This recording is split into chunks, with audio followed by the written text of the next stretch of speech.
Breaking this morning, Prime Minister Keir Starmer made the most dangerous political move in 300 years. He just declared war on King Charles III, and what happens next could destroy the monarchy forever. If you want the real story behind Britain's biggest political crisis, hit that subscribe button now because this is about to get explosive. Here's what really happened. 3 days ago, King Charles did something no modern monarch has ever done. He secretly met with Nigel Farage and Reform UK leaders at Windsor Castle for 2 hours. It wasn't a handshake or a photo op, but a private strategy session that has now blown up British politics. Sources inside Buckingham Palace confirm Charles personally arranged this meeting after reading Reform UK's constitutional reform proposal. The document, titled Restoring Britain's Democratic Foundation, apparently caught the King's attention because it addressed concerns about parliamentary overreach and the erosion of traditional British institutions. But here's where it gets really interesting. During that closed-door meeting in the King's private study, Charles made one comment that changed everything. Perhaps it's time for fresh thinking in Westminster. The current path seems unsustainable. Those 12 words have now triggered the biggest constitutional crisis Britain has seen since the abdication of Edward VIII in 1936. The meeting was supposed to stay secret, as palace protocol demands absolute discretion for any political discussions, even informal ones. But within 48 hours, details started leaking to the press. The Times broke the story first, followed by explosive coverage across every major news outlet. The leak didn't come from Reform UK. They had every reason to keep quiet. Sources suggest it came from within Downing Street itself, possibly from Labour MPs who wanted to embarrass Starmer by showing the King was meeting with his political rivals. If that's true, it backfired spectacularly.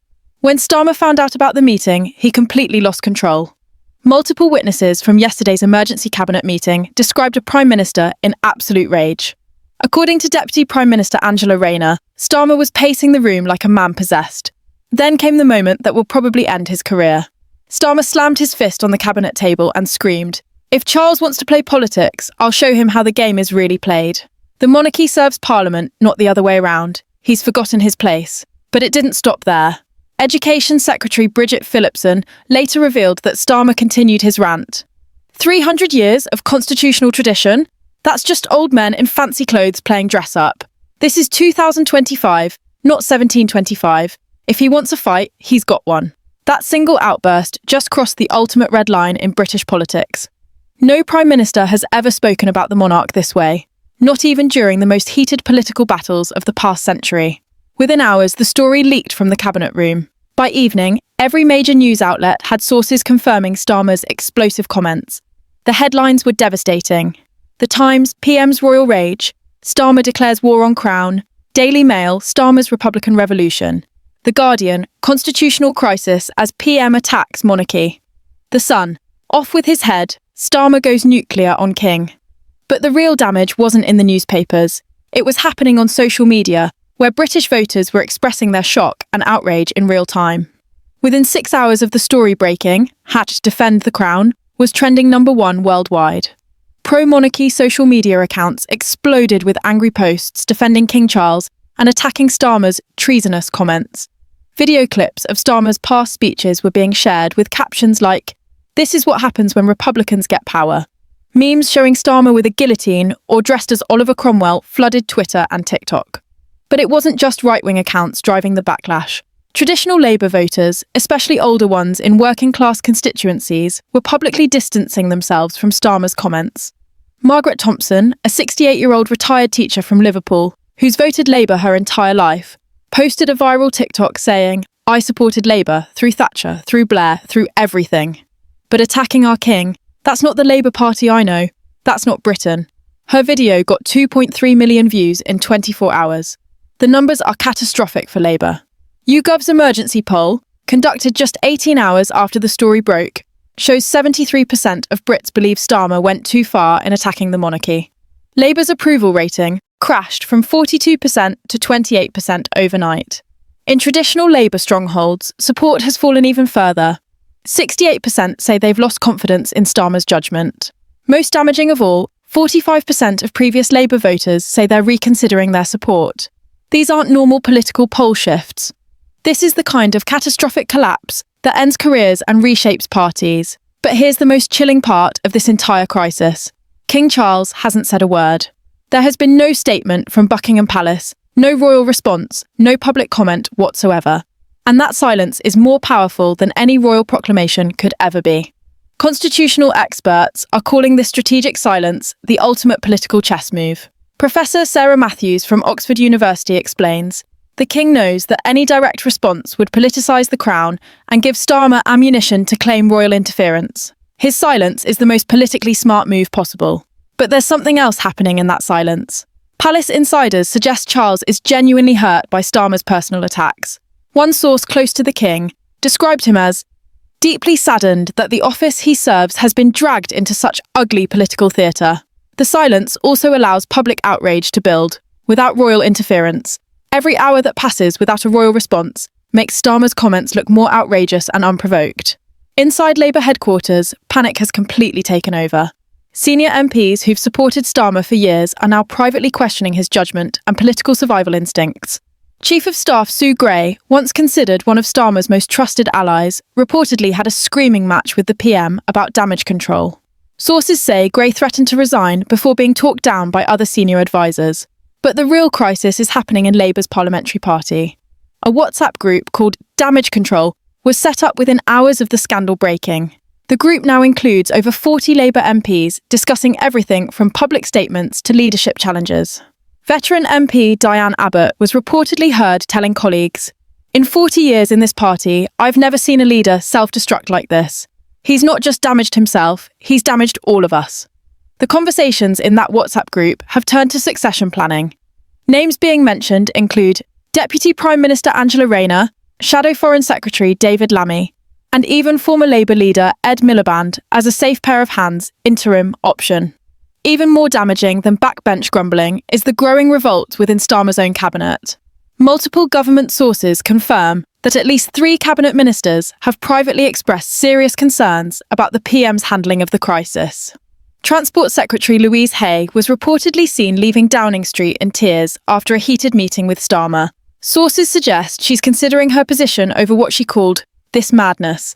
Chancellor Rachel Reeves, long considered Starmer's closest political ally, has been noticeably absent from public defences of the PM. Her silence is being interpreted as distancing herself from the crisis. Most telling of all, Deputy Prime Minister Angela Rayner has been conducting her own damage limitation exercise, meeting privately with Labour MPs and assuring them that cooler heads will prevail. That's political code for preparing to step in if Starmer falls. While Labour implodes, Nigel Farage and Reform UK are capitalising on the chaos with surgical precision. Instead of gloating over Starmer's downfall, Farage has positioned himself as the dignified defender of British institutions. Reform UK's membership has exploded by 400% in just 3 days. Their fundraising has gone through the roof, with small donations flooding in from voters who see them as the only party defending traditional British values. Farage's response has been politically masterful. Standing outside Reform UK headquarters, flanked by Union Jack flags, he delivered what many are calling the speech of his career. While others attack our king, Reform UK stands with the crown. While others tear down our institutions, we defend them. While others forget what it means to be British, we remember. The symbolism is perfect. Labour wages war on tradition, while Reform UK wraps itself in the flag and defends the monarchy. The Conservative Party, despite their own internal struggles, suddenly find themselves in an unexpected position of strength. Opposition leader Kemi Badenoch has been careful not to appear opportunistic, but her response has been devastating. The Prime Minister has shown complete disrespect for our constitutional monarchy and the millions of Britons who hold it dear. This isn't political disagreement, this is an attack on the very foundations of our democracy. Conservative strategists are already gaming out how this crisis could reshape the political landscape. One senior Tory source said, "We couldn't have written a better script. Labour's just reminded everyone why they can't be trusted with British institutions. The crisis isn't just domestic political theatre, it's becoming an international embarrassment. Foreign governments and royal families across the Commonwealth are watching in shock as Britain's Prime Minister publicly attacks the head of state." Canadian Prime Minister Justin Trudeau was asked about the crisis and diplomatically said he respects the important role constitutional monarchy plays in parliamentary democracy. That's diplomatic language for your PM has lost his mind. Australian politicians have been less diplomatic. Opposition leader Peter Dutton called Starmer's comments disgraceful and said they damage the respect Australia has for British political leadership. Political insiders are saying the next 48 hours will determine whether Starmer survives this crisis or becomes the shortest-serving Prime Minister in modern British history. 3 scenarios are now being actively discussed in Westminster. Starmer issues a full public apology and somehow survives. Starmer doubles down and faces a confidence vote. Or Starmer resigns for the good of the party. Palace sources suggest King Charles is prepared for any outcome, but his patience isn't unlimited. One insider warned, there's a limit to what any monarch can tolerate. If this continues, there could be consequences nobody expects. We're not just watching a political crisis unfold. We're witnessing a potential turning point in British history. The relationship between the monarchy and elected government, carefully balanced for centuries, is being tested like never before. If Starmer survives, he'll be permanently weakened, and the monarchy will have shown it can weather direct political attacks. If he falls, it sends a clear message that attacking the crown is still political suicide in modern Britain. Either way, British politics will never be quite the same again. What do you think will happen next? Has Starmer just ended his career by declaring war on King Charles?